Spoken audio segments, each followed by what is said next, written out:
G'day everyone, Goober here with another Torchlight Infinite Sandlord season video.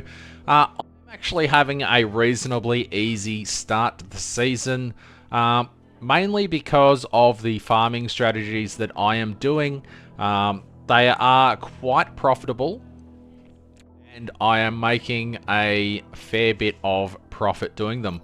So in this video, I'm going to go through 3 farming strategies. I can't believe these actually sold. That sold for 6. That sold for 2. Oh, the other one didn't sell. Okay. I thought it was overpriced, but I had to try. Still, 10 is quite nuts. So anyway, the 3 farming strategies that I have been dabbling in, they do require a bit more of an investment. I am Boom Moto, so my... Let me just quickly fix this. I really wish that they would fix the sound settings so it was always the same. But my Boom Moto is currently doing about 1.5 billion DPS or thereabouts. It's pretty decent. A lot of people seem to be struggling on, air quotes, better characters. So it's quite interesting to see that everyone is struggling to make currency. So let's have a look at what I'm doing. I'm currently farming in T8. I was doing 8.1. 8.0 works just as fine. This is one of the tried and true beacon farms that you can get. I may edit this and remove some points here to modify it slightly because of this node here. I want to pick up the chance for Netherrealm Resonance to from bosses, and a 0.3% chance for those to become beacons. Sounds pretty decent to me. But this is the basic tree that I'm running with. Let me know if I have wasted points here somewhere. But the general concept is you kill magic monsters in your maps. It has a chance to spawn a beacon chest at the end, which spits out, 5 or 10 beacons, which is kind of crazy. You have got a node down here that beacons dropped have a chance to be replicated once, which is fantastic. Chance to upgrade the beacons, excuse me. And the, so you have a 0.3% chance for one additional chest to spawn in the boss area when defeating a Netherrealm monster, and you also have a 0.3% chance for an additional beacon chest when killing God of War followers. So this works really well with God of War, works really well with the minus 30% movement speed nerf that everyone has got. And onto God of War. So all the free chance to get attacked by the God of War followers, and extra stages in your map, which means extra God of War followers. And then I just have extra duration, so it never runs out throughout the entire map. If I get one tapped a couple of times, it doesn't really matter too much. And then finally onto the magic monsters here. I would like to get these points here and go for a 5% chance for 40 additional Netherrealm Resonance, because of that 0.3% chance that one of those Netherrealm Resonance will, or all of those potentially, will become beacons. And I think that would be a cool little explosion at the end of the boss fight. I guess 20, that's only 4 points. I could probably take some duration off here, but I'll dabble with that a bit later. So that is one of the strategies. In here, I've just gone with the additional drop quant for having 40 cards in the deck. If we have a look at a map, I don't have any beacons. Of course I don't. Let's do a Thunder Waste instead. So let's just reset this to make sure it's definitely happening. And then we'll just go with 7% chance for God of War followers to attack you, which is fantastic because it adds into the strategy. 30% drop quant would also be nice, but we're after the beacons, so we'll go with this. So just a couple of points into that. I'm only using 3 Netherrealm Resonance. Doesn't make the monsters too hard to kill. And let's have a look at the map. No, I don't have the survivability, which is fine. because I'm Boom Moto. So let's have a look at our beacons. I've only got 3 T8 beacons. So we'll just go through, kill these, and see what drops. We've already had... Oh, it was a Eternal. Shame. But anyway. I mean, I say it's a shame, but it's still 2.5 Flame Elementium. So pretty decent drop there. Onto the gold. This is pretty good for getting gold if the enemies don't spawn on the other side of the wall and, you know, stay alive. Sometimes that triggers a lot of times in a row, which is fantastic. I'm only going to do 1 map for this showcase. It is a very, very good strategy because of the difference in cost between Lava Sea beacons and Voidlands beacons. So you can get Voidlands T8 beacons for about 2.5 Flame Elementium each. This wasn't a good showcase, but it is what it is. And so you get... let's just open up the trade house.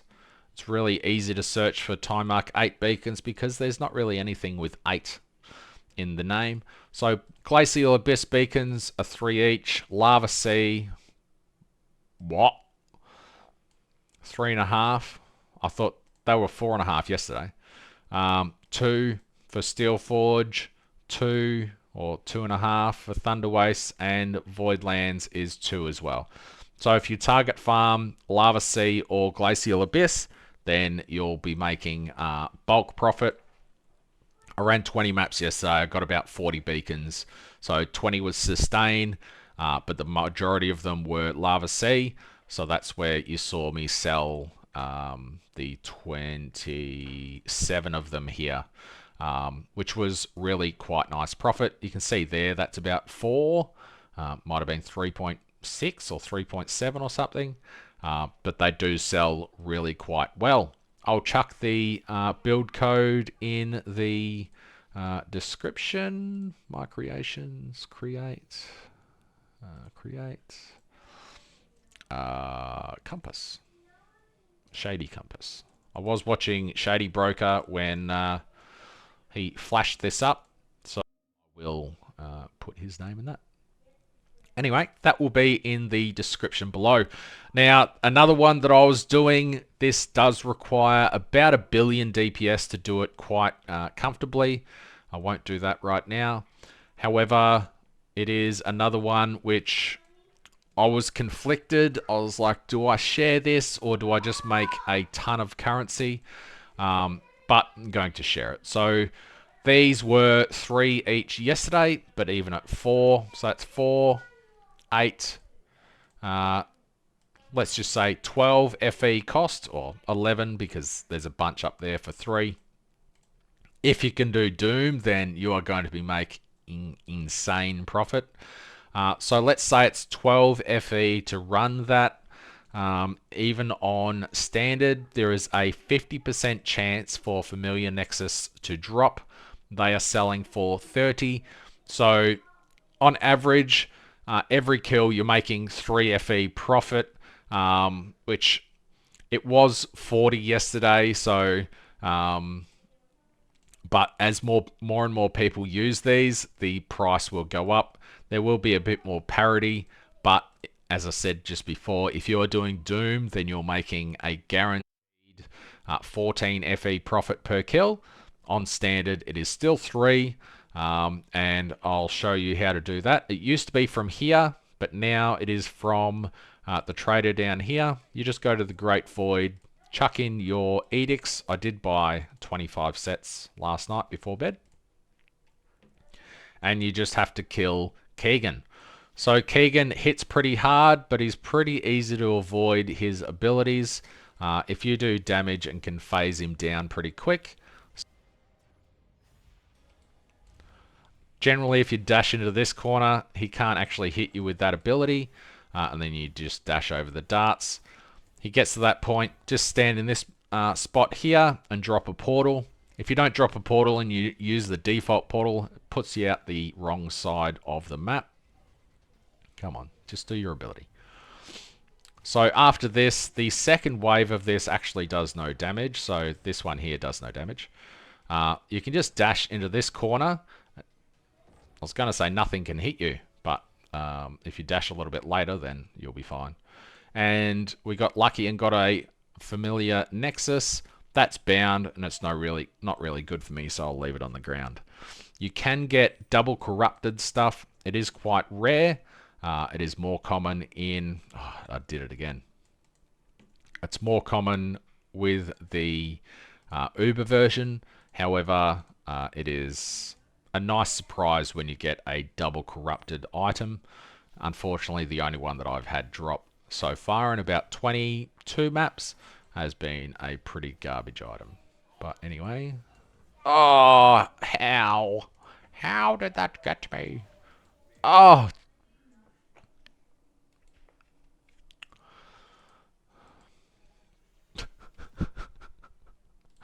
gosh. Anyway.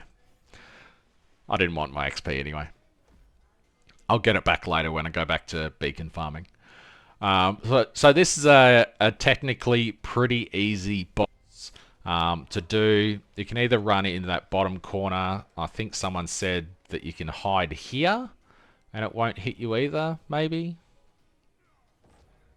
I guess we'll see in a second. Yeah, that didn't hit me either. So I guess you could drop a portal there as well. And there's another spot up the top that it also won't hit you. I'll just quickly show that one. Hopefully less deaths this time. The illusory necklaces and stuff were selling, or they're definitely selling, but they were dropping a lot more yesterday. There we go, it didn't get me that time. It looks like it almost does, but it doesn't quite. So Hill Portal. Oh, Hill Portal. Old Portal. He can go up there, do his thing, and then I'll duck up the top here just to make sure that is still a safe spot.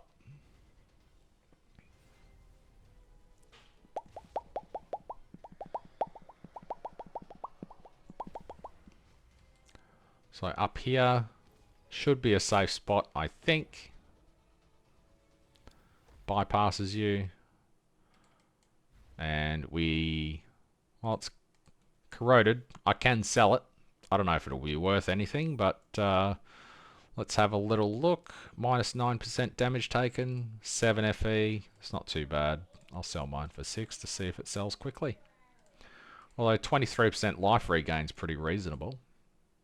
It's almost max. That's min though. But anyway, that is the second strategy. So 1 in maps, 1 basically bossing.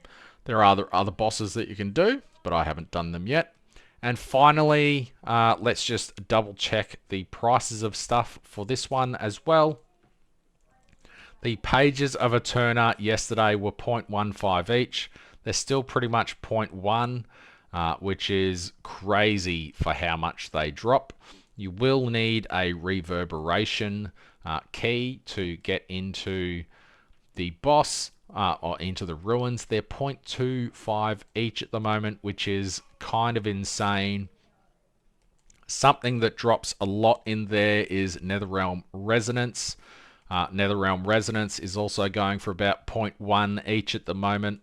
So basically, if you do this, you will need about 1 billion DPS to do it quite comfortably. If you have 2 Netherrealm Resonance drop in the ruins, it pays for the ruins. Now, let's buy some of these. I'll just search for 0.22. Bunch of sold.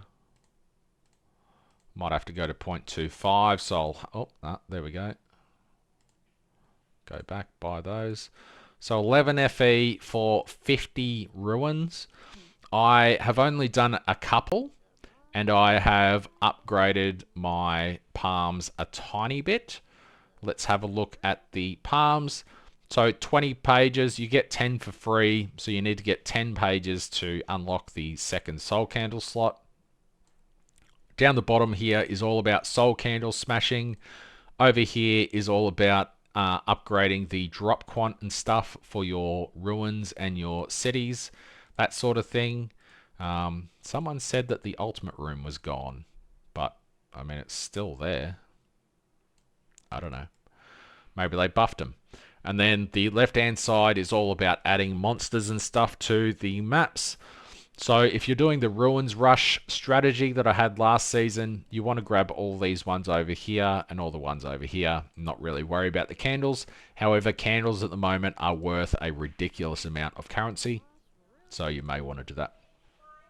So basically, make sure you have your pack spirits set up if you're using the season pass. Otherwise, manually switch to them. When entering the ruins, have your city pets up, or FE pets if you're doing a ruins rush. And when entering the city, make sure you have your city pets up. So looking at the Aeterna map, we're just placing down a couple of zones. And then we want to go through and remember that it costs 0.25 to do this. I'm pretty sure matchless, if you die, you just lose your key. But the matchless ember is not bound. They're about 0.1 each as well. They were about 0.4 yesterday, so good to see that's coming down. Let's try that again without the death this time. And it was such a dumb death as well. So if you get the beam, just run this way because the beam starts at the top and goes around that way. Luckily, I got waves, and Boom Moto kills the waves extremely fast, generally. So we got a Flame Elementium there, so that pays for 4 of these runs. So, we just got 2 more Flame Elementium. So, remembering it costs 11 Flame Elementium for 50 of these. We've already gained 6 Flame Elementium back. And yeah, so bulk profit in here. Sorry to Waylon, because I know that you do this as your strategy. So we'll have to have a look at what we get in here. Kids are fighting as usual, okay, because that's what they do. If you die in here, you don't lose all of your progress. Those spikes on the ground hurt a lot. But it is what it is. You just kill the enemies with the green dots to get keys, and then you go through and unlock the chests.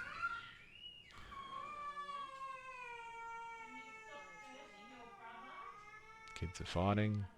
The one doing the hitting is doing the crying. Makes sense to me. And we get a bunch of soul candles out of those. That was obviously a soul candle node. There are many different types of nodes. Flame sand, yay. And flame elementium. They used to drop a lot of flame elementium, so it was nerfed into the ground, but it happens. Mic off. Mic feedback off.